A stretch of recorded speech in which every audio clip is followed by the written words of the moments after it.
Number 8 के अंदर जो गिवन कर रखा है सेकंड टर्म और थर्ड टर्म। सेकंड टर्म दे रखी है 14, थर्ड टर्म दे रखी है 18। ये हमने गिवन कर रखा है और हमसे बोला है कि S51 निकालो। भाई यहाँ पे मैंने साइड में 4 फॉर्मूले लिख रखे हैं। इन प्रत्येक 4 फॉर्मूले के अंदर 4 वैल्यू की रिक्वायरमेंट होती है, 4 वैल्यू चाहिए, चाहे कोई सा भी देख लो आप। अब आप ये देख लो इन चारों में से किस फॉर्मूले में आपके पास 3 चीज़ें हैं। जिस भी फॉर्मूले से 3 चीज़ें होगी वो फॉर्मूला आप अप्लाई कर दो। वैसे देखो इन 2 फॉर्मूलों की कोई ज़रूरत नहीं है हमें इस एक्सरसाइज के अंदर, बट इनके बिना ये सब नहीं सोल्व हो सकते, क्योंकि कई बार एन और एल की बात करेगा, एन वगैरह डी वगैरह निकालना, तो वो एन और डी हमारा वो इन्हीं फॉर्मूलों से लगेगा।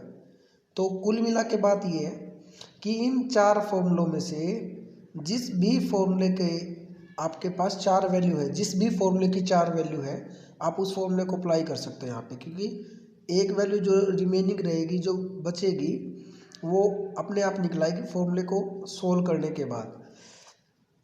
अब अगर हम कोई सा ही फॉर्मूला देखें, ना हमारे पास ए है, ना हमारे पास डी है, ना हमारे पास एल है, ना एन तो है कि 51 का निकालना है। तो आपको पता है कि इससे पहले जो क्वेश्चन मैंने एक्सरसाइज करवाई है, यहाँ पे सेकंड और थर्ड टर्म दे रखे हैं। हम क्या करेंगे, थर्ड टर्म में से सेकंड टर्म मैंने बोल रखा है, किसी भी एपी के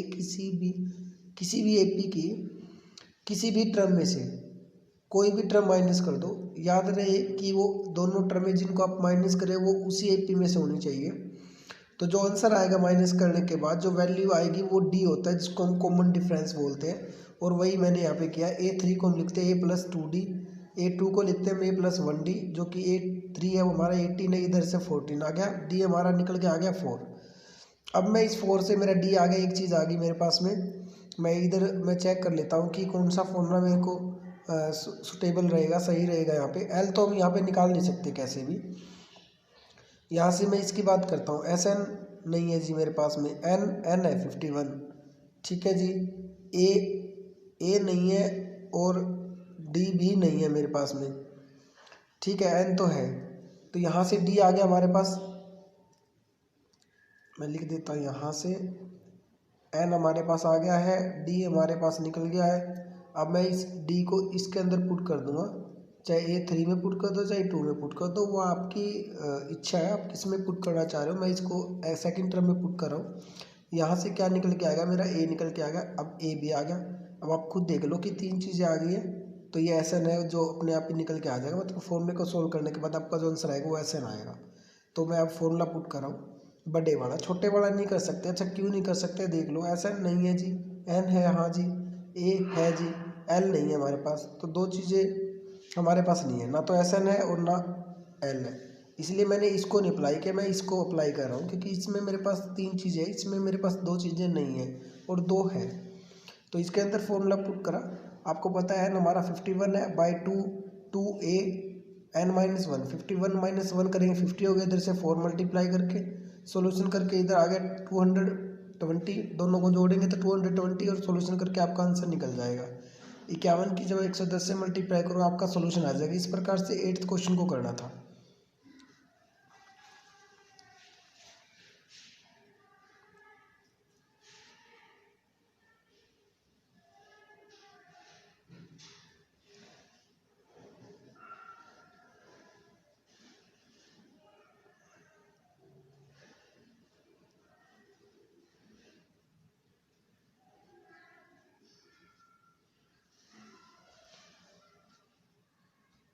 ये खटपट कम कर लो, मैं बॉडी बूझ को नहीं, मैं गर्मी में बैठा हूँ, मरना आगरा हो रहा है।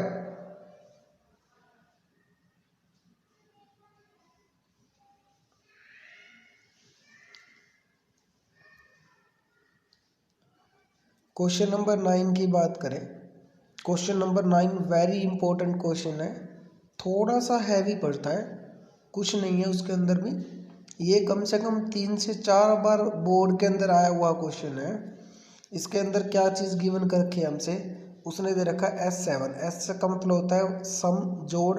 7 का मतलब फर्स्ट 7 टर्म का जोड़ 49 दे रखा है, फर्स्ट 17 टर्म का जोड़ है 289 दे रखा है। और हमें क्या चीज़ बोल रहा है वो इधर से हमें जो निकालना है इधर सॉल्यूशन की बात करें ना हमारे पास ए है ना डी है ना एल है। तो आप हम देखेंगे तो ए और डी कैसे निकलेगा यहाँ से।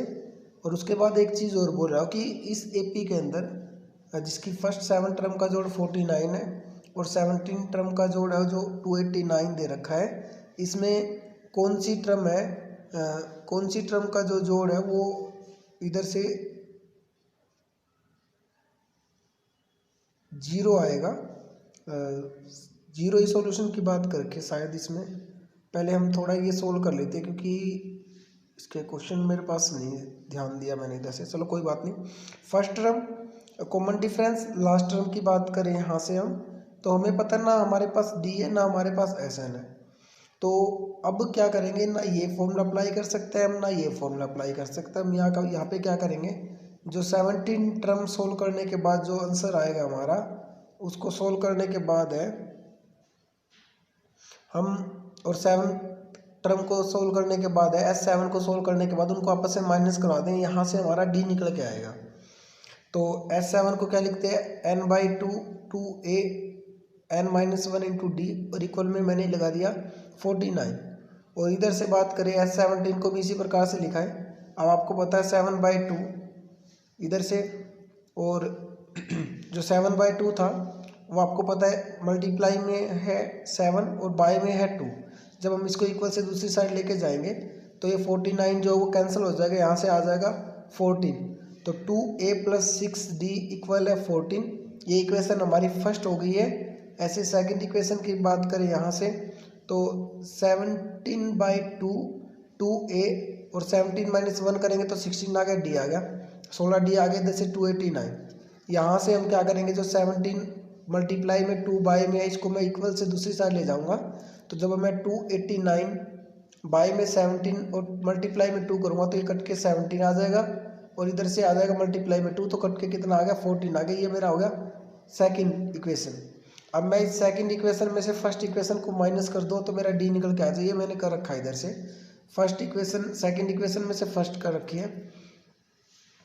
तो यहाँ से मेरा डी आ गया निकल के, और डी को मैं इन दोनों में से किसी में भी पुट कर दूँ, इसमें पुट करूँ या इसमें पुट करो या इसमें, फर्स्ट इक्वेशन या सेकंड में किसी में रख लो। डी आने के बाद आपका ए एक ही जैसा आएगा। तो मैंने यहाँ से ए निकाल लिया। अब ये सॉरी जो मैं बोल रहा था वो ये कह रहा था कि इसकी एन टर्म का सम निकालना। देखो सबसे ज़्यादा जो प्रॉब्लम क्रिएट करता है ये यही बात है, ये नहीं समझ पाता है बोल क्या रहा है। वो कहता है कि एन टर्म का जोड़, अब टर्म कितनी दे रखी है, जैसे इसमें दे रखी है 7 टर्म 7 टर्म 17 टर्म, ऐसे इसने बोल दिया कि इसकी एन टर्म का सम निकालना हमने। टर्म कितनी है एन, ये चीज़ याद रखना कि इसमें टर्म एन है हमारे पास में। अब फॉर्मूला रखते हैं, हम देखते हैं कि कौन सा अप्लाई करेंगे। एस एन नहीं है जी, निकालना है। एन है, हाँ जी है, एन कितना एन ही है हमारे पास। ए है, ए अभी निकाला जी 1 आया है। एन है, एन तो है जी एन है। डी है, डी है जी, डी कितना निकाला अभी हमने 2 निकाला था। तो इस एन की तो जरूरत नहीं है। देखो 4 में से 3 चीज़ें है हमारे पास, तो मैं इस फॉर्मूले को अप्लाई कर रहा हूँ। अब देखो यहाँ पे एस एन ऐसे कैसा, n/2 2a, ए हमारा कितना है 1, n-1 इंटू डी, डी हमारा कितना आ गया 2 आ गया। सॉल्यूशन करने के बाद जब देखेंगे तो इधर से बाहर से आ जाएगा हमारा n/2 2a, 1 की मल्टीप्लाई करें 2 आ गया, 2 की n से मल्टीप्लाई करेंगे तो कितना आ जाएगा 2n आ जाएगा।